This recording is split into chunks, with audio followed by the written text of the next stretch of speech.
నిర్గమకాండము 25వ అధ్యాయము 8వ వచనములో పరిశుద్ధ స్థలమును నిర్మింపవలెను. 39వ అధ్యాయంలో చూస్తున్నాము, పని యావత్తు సంపూర్తి చేయబడినని మనం చూస్తున్నాం. అంటే దేవుని యొక్క ప్రత్యక్ష గుడారం యొక్క నిర్మాణపు బాధ్యతలు అప్పగించబడినవి, సంపూర్తి చేయబడినట్టుగా వాక్య భాగంలో చూస్తున్నాం. ప్రియులారా, దేవుడు సర్వ సృష్టిని సృష్టించిన నిర్మాత అయినాడు. నిన్ను నన్ను సృష్టించిన నిర్మాత అయినాడు.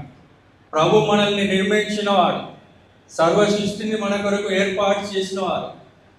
ఆయన జగత్తు పునాది వేయబడక ముందే ఉన్నవాడు. ఈ గొప్ప సృష్టిని మన కొరకు నిర్మించి నిన్ను నన్ను ఆయన స్వరూపంలో నిర్మించిన వాడు మన ప్రభు. ఆయన ఏదైనా పని మొదలు పెట్టాడంటే అది సంపూర్ణం చేసే వరకు ఆగే దేవుడు కాదాయన. 6 రోజులు సర్వ సృష్టిని సృష్టించి నిన్ను నన్ను మానవుని సృష్టించిన తర్వాతనే ఆయన విశ్రమించాడు. అదేవిధంగా యేసు ప్రభువారు ఈ భూమి మీద నీ కొరకు నా కొరకు జన్మించి మొదలుకొని ఆ శిలువలో మరణించి పునరుత్థానం లేచే వరకు కూడా ఆయన కార్యము సంపూర్ణం చేసే వరకు ఆయన పనిని మధ్యలో వదిలిపెట్టిన వాడు కాదు మన ప్రభు.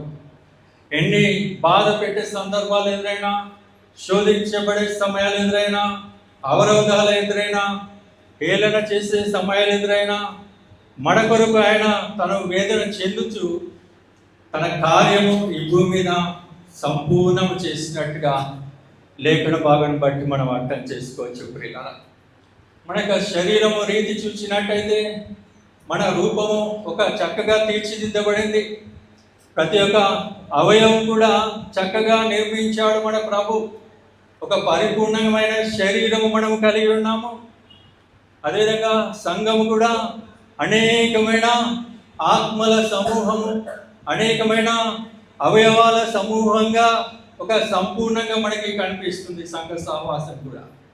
కాబట్టి ప్రియులారా, ఈరోజు ప్రభు మనతో మాట్లాడుతున్న మాట ఏమిటంటే పరిశుద్ధ స్థలము నిర్మించబడాలి.